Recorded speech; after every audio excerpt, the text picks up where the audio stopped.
भाव का भूखा हूँ मैं, भाव ही एक सार है। भाव से मुझको भजे तो भव से पीड़ा पार है। भाव से मुझको भजे जो भव से बेड़ा पार है। तो प्रेमी सज्जनों, उस परमपिता परमात्मा का दीदार करने के लिए, उसे पाने के लिए हमें अपने हृदय में प्रेम पैदा करना पड़ेगा। जब तक हमारा भाव उस परमपिता को पाने के लिए, उसे प्राप्त करने के लिए हमारे अंदर भाव नहीं होगा, हमारी चाह नहीं होगी, हमारे अंदर वो तड़प नहीं होगी, तो माफ करना, वह परमपिता परमात्मा हमें मिलने वाला नहीं। आपने देखा कि इस संसार में जिसके प्रति हमें ज्यादा लगाव होता है, जिसके प्रति हमें ज्यादा भाव होता है, उस चीज को हम येन केन किसी भी प्रकार से उसको हासिल कर लेते हैं, उसे प्राप्त कर लेते हैं। क्यों?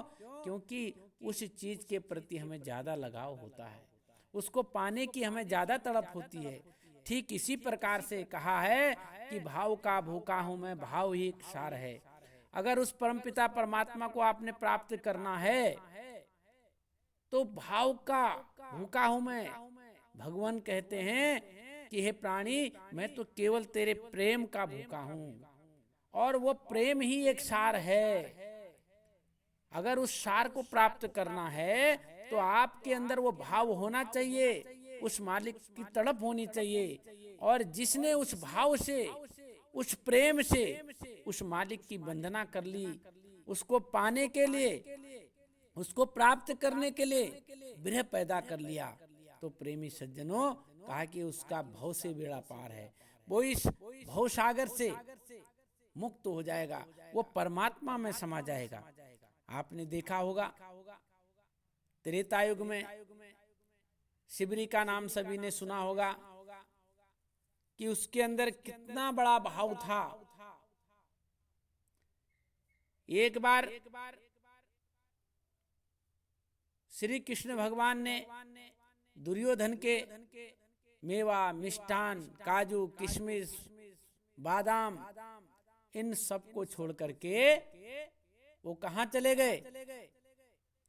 विदुरानी के घर गए। और विदुरानी के घर गए, भगवान ने कहा, अरे विदुरानी, कुछ बचा है तो ला, भूख लगी है, भोजन किया जाए। लेकिन विदुरानी ने कहा, भगवान अब तो कुछ बचा ही नहीं। उनने कहा, देख तो सही कुछ बचा है या नहीं। तो कढ़ाई में खुरचन बची हुई थी। तो भगवान ने उस खुरचन को खाई। उस खुरचन को खा करके वो तृप्त हो गए। क्यों तृप्त हो गए? क्योंकि विदुरानी के अंदर इतना भाव था, इतना प्रेम था, इतनी ललक थी। तब हम, जब तक हमें इस तरह का भाव हमारे अंदर पैदा नहीं होगा, तब तक वो प्रभु परमात्मा हमें मिलने वाला नहीं। कबीर साहब ने, आपने देखा होगा, कबीर साहब ने बहुत सारी गालियां लिखी। आपने देखा होगा हमारे यहाँ शादी ब्याह में गालियां दी जाती हैं। तो एक कबीर साहब की गाली है, बड़े ध्यान पूर्वक सुनिए। और ये केवल प्रेम के लिए उन्होंने कहा, प्रेम का भाव है। इस गाली को हमें समझना चाहिए कि कबीर साहब ने क्या कहा। हम संसार में शादी विवाह में जो गालियां करते हैं, वो तो संसार के दिखाने के लिए हैं, लेकिन वास्तव में कबीर साहब ने जो गाली गाई है तो उसका क्या भाव है।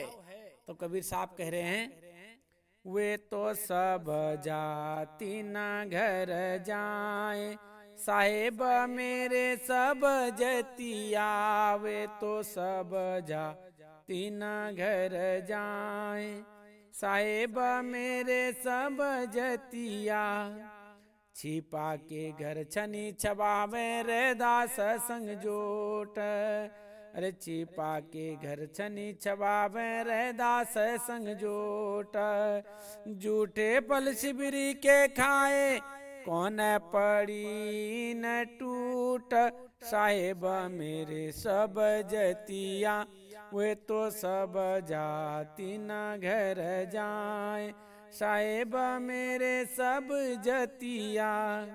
बिन चौका के खिचड़ी जय कुल के बड़े सबूत, बिन चौका के खिचड़ी जय कुल के बड़े सपूत। मेवा छोड़ी दुर्योधन की, साग विदुर घर खाए, साहेब मेरे सब जतिया, वे तो सब जाति न घर जाए, साहेब मेरे सब जतिया, वे तो सब जाति न घर जाए, साहेब मेरे सब जतिया। मुनि संगत की बैठक बैठे बड़े बड़े चतुर सुजान, मुनि संगत की बैठक बैठे बड़े बड़े चतुर सुजान, सदना को जो बदना पानी, रुचि रुचि करें जलपान, साहेब मेरे सब जतिया, वे तो सब जाति न घर जाए, साहेब मेरे सब जतिया। जुगन जुगन की साख देते हैं सुनियो चतुर सुजान, जुगन जुगन की साख देते हैं सुनियो चतुर सुजान, निर्गुण पद की गारी गावे, साहिब कबीर हुलास, साहेब मेरे सब जतिया, वे तो सब जाति न घर जाए, साहेब मेरे सब जतिया, वे तो सब जाति न घर जाए, साहेब मेरे सब जतिया। तो प्रेमी सज्जनों, कबीर साहब ने यहाँ पर गाली गाई। वो कह रहे हैं कि वे तो सब जाति न घर जाएं, साहेब मेरे सब जतिया। वो परमात्मा तो सब जात के हैं, वो सबके घरों में जाते हैं। क्यों? कहा गया जात पात पूछे नहीं कोई, हरि को भजे सो हरि का होई। उस प्रभु परमात्मा को पाने के लिए न कोई छोटा न कोई बड़ा न कोई नीचा। कहा कि जात पात पूछे नहीं कोई, हरि को भजे सो हरि का होई। वो परमात्मा को भजने वाला परमात्मा का हो जाता है। जात पात का ऊंच नीच का भेदभाव किसने किया? हम लोगों ने किया। वहां से तो केवल एक जीव, एक पुरुष, एक स्त्री, बस दो ही तो जाती हैं। लेकिन वास्तव में न स्त्री है न पुरुष है, सबके अंदर वो जीवात्मा है। लेकिन फिर भी इस संसार में अगर जातियां भी बनाई तो केवल दो ही बनाई, एक पुरुष की और स्त्री की, और बाकी तो सब जातियां हमने बना दी। इसलिए कह रहे हैं, कबीर साहब कह रहे हैं कि वो मेरा परमात्मा, वो मेरे भगवान तो ऐसे हैं कि वो सब जाति न घर जाएं, साहिब मेरे सब जतिया। वो तो सभी जात वाले हैं, साहिब मेरे सब जतिया। तो इसलिए प्रेमी सज्जनों, उस परमात्मा को प्राप्त करना है तो हमारे अंदर भाव होना चाहिए, प्रेम होना चाहिए। आपने देखा होगा कि शिवरी भगवान के इंतजार में पूरा जीवन उन्होंने लगा दिया। कितना भाव था उनके अंदर। कहा जूठे फल शिवरी के खाए, कौन पड़ी इन टूट। वो परमात्मा को, भगवान को कौन सी ऐसी भूख लग गई थी जिस भूख से उनके प्राण जा रहे थे, और शिवरी के जूठे फल खा लिए। लेकिन फिर भी उनने शिवरी के जूठे फल खाए। क्यों खाए? क्योंकि भाव था, प्रेम था।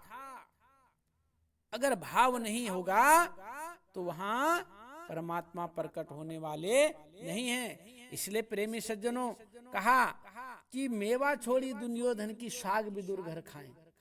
क्या था? प्रेम था। इस गारी में केवल प्रेम को प्रदर्शित किया गया है। प्रेम के बारे में बताया गया, भाव के बारे में बताया गया कि भाव क्या है। जब तक भाव नहीं होगा, जब तक प्रेम नहीं होगा, तो उस परमात्मा का दर्शन नहीं होगा, दीदार नहीं होगा, हम उसको प्राप्त करने वाले नहीं बनेंगे। इसलिए वो कहते हैं कि भाई पहले प्रेम पैदा करो। भगवान प्रेम में है, जब आपके अंदर भाव होगा, जब आपके अंदर तड़प होगी, तो वो परमात्मा हमें मिल जाएंगे। लेकिन हम क्या करते हैं, परमात्मा को धन दौलत रुपये पैसे से रिझाना चाहते हैं। क्या वो परमात्मा धन दौलत रुपये पैसे से हमें मिल जाएगा? नहीं, वो परमात्मा केवल प्रेम से मिलेगा।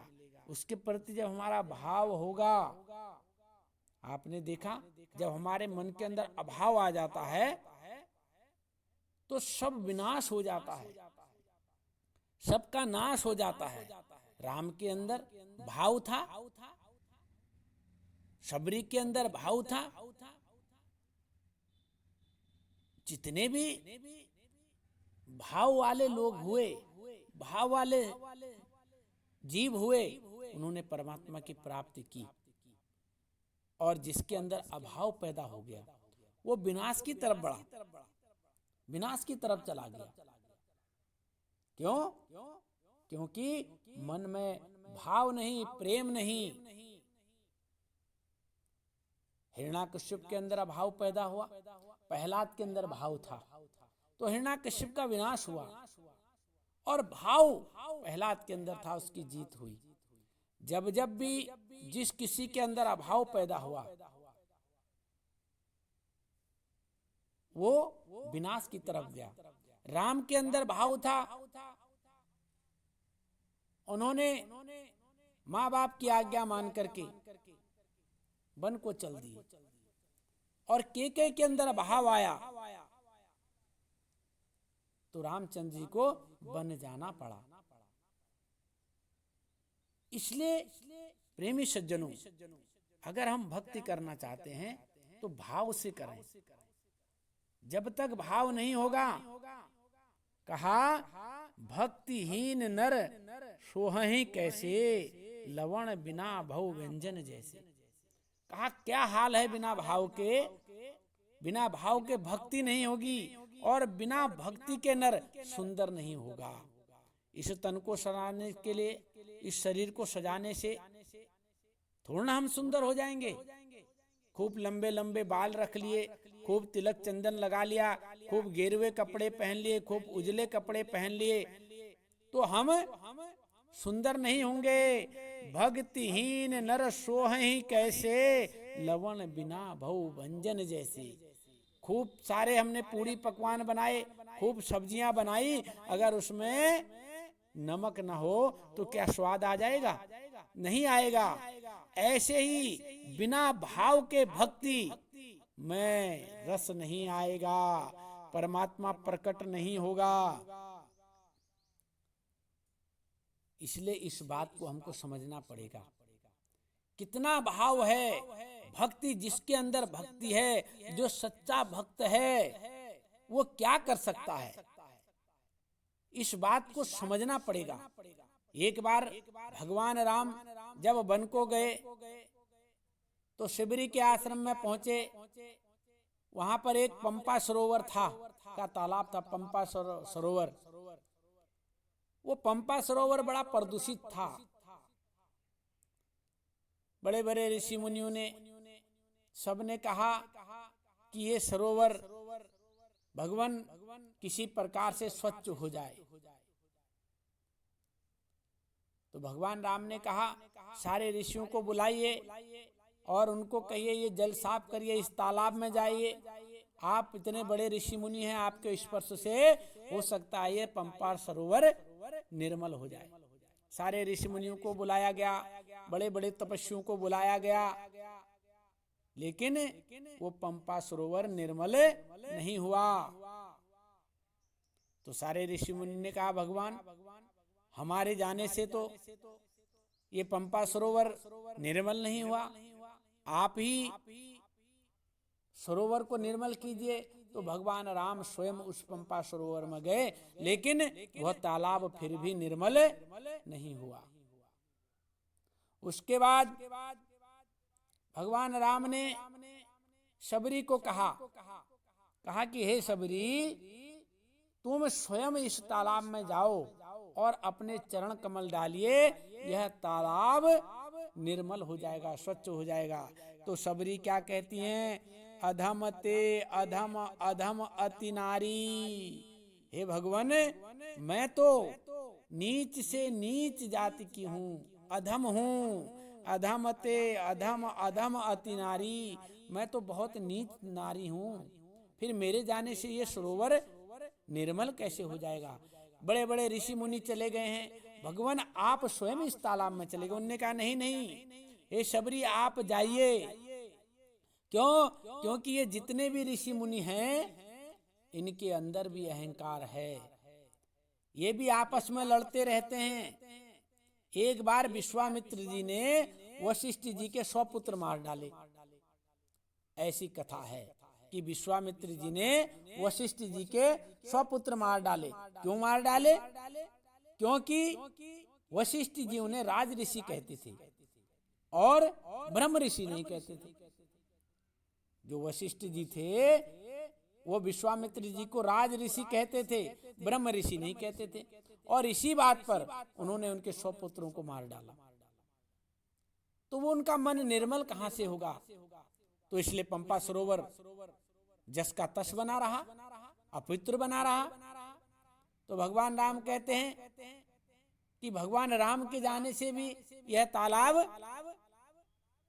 निर्मल नहीं हुआ, क्योंकि उनके अंदर भी अहंकार है। बड़े बड़े राक्षसों को मार रहे थे, तामस था उनके अंदर। तो उनने कहा है सबरी तुम जाइए। जैसे ही सबरी उस तालाब में गई तो वो तालाब निर्मल हो गया। क्यों? क्योंकि उसके अंदर भाव था उस परमात्मा का। वो निर्मल थी, वो चैतन्य आत्मा थी, वो विमल थी।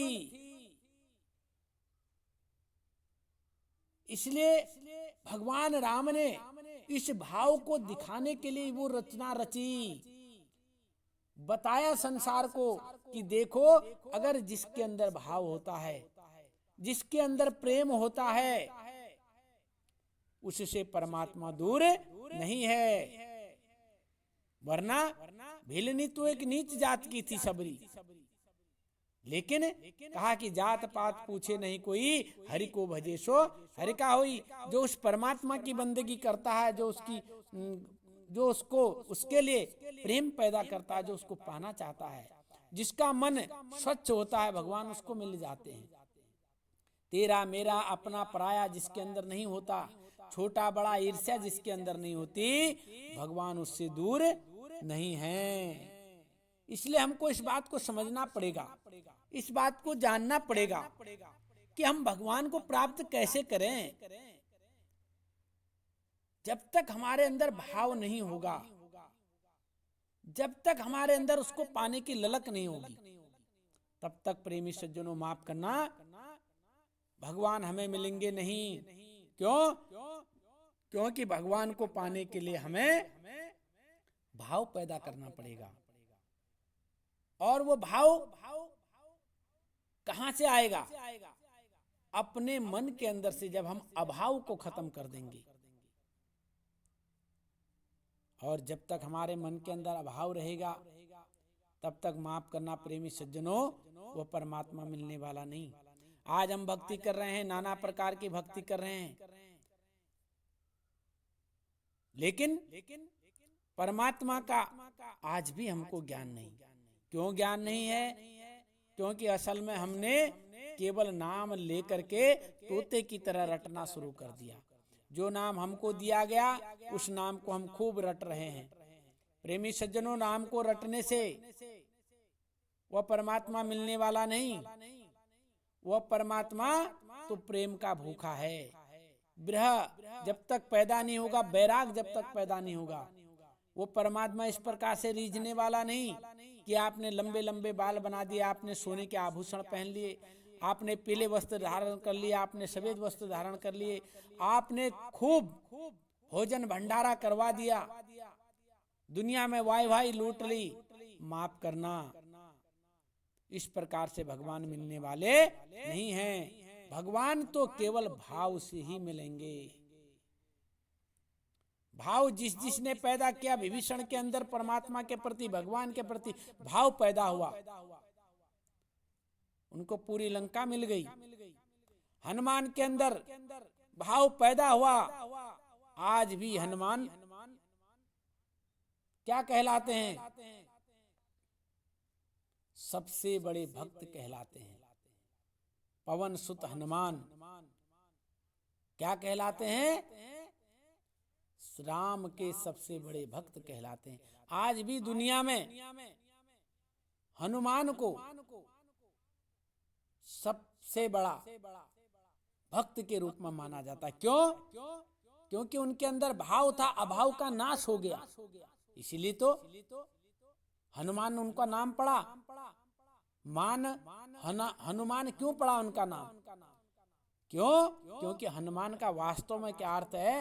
हनन माने होता मार देना, मान माने अपनी बड़ाई को, अहंकार को। जिसने अपने मान बड़ाई का हनन कर दिया वही हनुमान है। और इसी प्रकार से हनुमान ने भी अपने सारे अहंकार को खत्म करके केवल भगवान का भाव था उनके अंदर, केवल भगवान की भक्ति में लीन थे। आज भी उनकी भक्ति अजर अमर है। आज भी वो दुनिया में उनकी भक्ति के, उनकी सेवा का हर घड़ी हर समय चर्चा का विषय बना रहता। क्यों? क्योंकि भगवान ने इतनी भक्ति की, भगवान ने ऐसा काम किया। हनुमान ने भगवान के काज संवारे। क्यों संवारे? क्या भगवान स्वयं करने वाले नहीं थे? लेकिन नहीं, उनके अंदर इतनी भक्ति थी, हनुमान के अंदर, वो हमेशा गुरु सेवा में तत्पर रहते थे, भगवान की सेवा में तत्पर रहते थे। इसलिए उनको भगवान ने श्रेय दिया, सारे काम उनके हाथों करवाए। क्यों? क्योंकि भगवान भक्त के वश में हो जाते हैं।